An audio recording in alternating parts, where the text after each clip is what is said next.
आप सुन रहे हैं जीके म्यूजिक एंटरटेनमेंट की धमाकेदार। बोला शंकर भगवान की जय।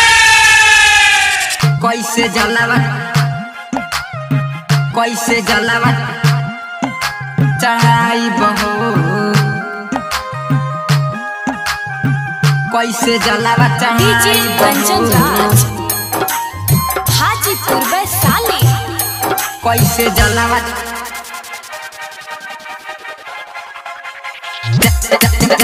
चढ़ाई बहो,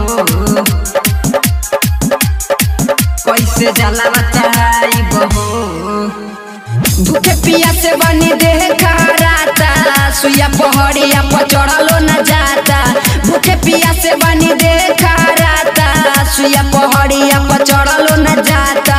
लगता अब गिर जाई बहो। ए बाबा पर्वत पर बसनी, ए बाबा पर्वत पर बसनी, कैसे जलावा चढ़ाई बहो। ए बाबा पर्वत पर बसनी, कैसे जलावा चढ़ाई बहो। भूखे पिया से बनी देह खराता, सुइया पहाड़िया पर चढ़लो न जाता। भूखे पिया से बनी देह खराता, सुइया पहाड़िया पर चढ़लो न जाता। लगता अब गिर जाई बहो। ए बाबा पर्वत पर बसनी, ए बाबा पर्वत पर बसनी, कैसे जलावा चढ़ाई बहो। ए बाबा पर्वत पर बसनी, कैसे जलावा चढ़ाई बहो।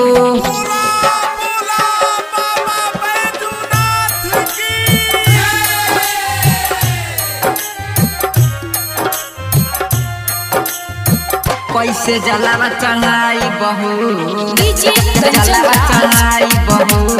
हाजीपुर वैशाली। कैसे जलावा चढ़ाई बहो।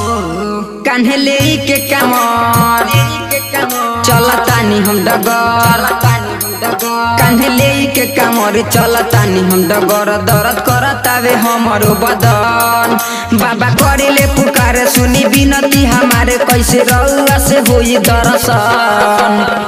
देवघर नगरिया में भीड़ बड़ा होला, गिरता जल फूट गइल बावे लोटा।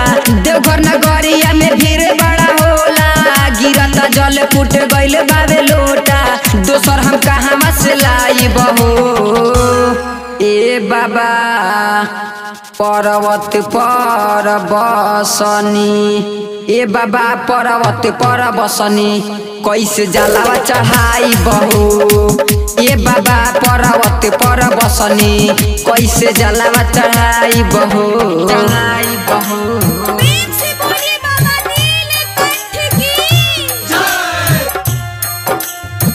कैसे जलावा चढ़ाई बहो, जलावा चढ़ाई बहो।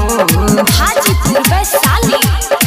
कैसे जलावा चढ़ाई बहो। दुख सहिले हम कहिले, दुख सहिले हम कहिले। रउए महिमा बा जग में महान, बड़ा होता परेशानी सुनिए हो भोले दानी। तनी हमनी पर फेरी ना नजर। सारा कमरिया बोलता बोल बम हो, गुडू दीवाना संगे साहेब सरगम हो। सारा कमरिया बोलता बोल बम हो, गुडू दीवाना संगे साहेब सरगम हो। भक्ति में मानवा रामाइल हो। ए बाबा पर्वत पर बसनी, ए बाबा पर्वत पर बसनी, कैसे जलावा चढ़ाई बहो।